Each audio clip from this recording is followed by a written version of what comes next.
Racine, Chicoutimi, lundi matin.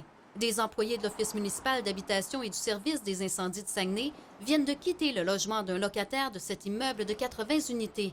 Les pompiers ont constaté que les lieux étaient encombrés lors d'une récente visite d'inspection. On va discuter avec eux pour essayer de les sensibiliser au fait qu'il ne faut pas avoir des issues obstruées, il ne faut pas augmenter le potentiel calorifique et la charge de matière combustible de manière excessive dans leur résidence ou alentour de. Dans ce quartier résidentiel de Chicoutimi, c'est l'accumulation de bouteilles et de canettes vides qui dérange. Et le problème perdure malgré les interventions répétées des autorités.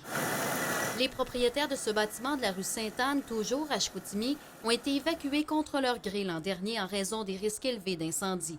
Pourtant, les autorités tentaient depuis une dizaine d'années de les aider. C'est dans les plusieurs propositions quand on parle entre nous. Cette conseillère municipale suggère la création d'une équipe dédiée à ces dossiers pour accélérer leur règlement. L'idéal, là, ça serait de composer une équipe d'intervenants, que dès qu'il y a des situations comme ça, d'être outillés, autrement dit. Les employés de l'Office municipal d'habitation ont récemment reçu de la formation afin de mieux comprendre la réalité des gens qui ont un trouble d'accumulation compulsive ou le syndrome de Diogène. C'est pas une problématique qui est très récurrente dans nos logements. Par contre, ceux qu'on a, c'est des dossiers qui vont perdurer dans le temps. Et l'organisme souhaite éviter d'avoir à résilier le bail d'un locataire en détresse. Pour nous, c'est un enjeu de dire, bien, on veut pas les mettre dehors, mais on en arrive à la conclusion qu'on n'a pas le choix.